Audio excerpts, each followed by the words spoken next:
Bus service വൈകിട്ട് 4 മണി വരെ. 12 മണിക്ക് ശേഷം വാഹന പരിശോധന. പുതുവർഷാഘോഷത്തോടനുബന്ധിച്ച് കർശന സുരക്ഷ. പുതുവർഷ ആഘോഷത്തോടനുബന്ധിച്ച് ഫോർട്ട് കൊച്ചിയിൽ കർശന സുരക്ഷ. ഉച്ചയ്ക്ക് 12 മണിക്ക് ശേഷം വാഹന പരിശോധനയുണ്ടാകും. ഫോർട്ട് കൊച്ചിയിലേക്ക് നേരിട്ട് ബസ് സർവീസ് നാളെ വൈകിട്ട് 4 മണി വരെ മാത്രം. റോഡുകളിൽ വാഹന പാർക്കിംഗ് അനുവദിക്കില്ല. മെട്രോ പുലർച്ചെ 2 മണി വരെ സർവീസ് നടത്തും. 2 മണി മുതൽ വാഹന നിയന്ത്രണം ഏർപ്പെടുത്തും.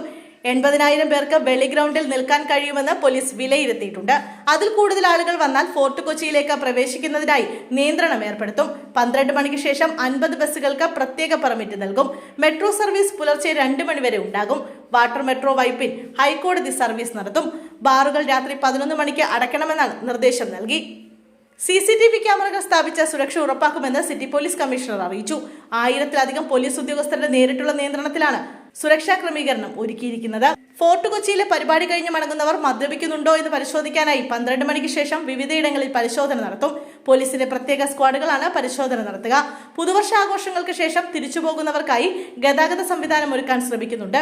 കൊച്ചി മെട്രോ സർവീസ് പുലർച്ചെ 2 മണി വരെ ഉണ്ടാകും.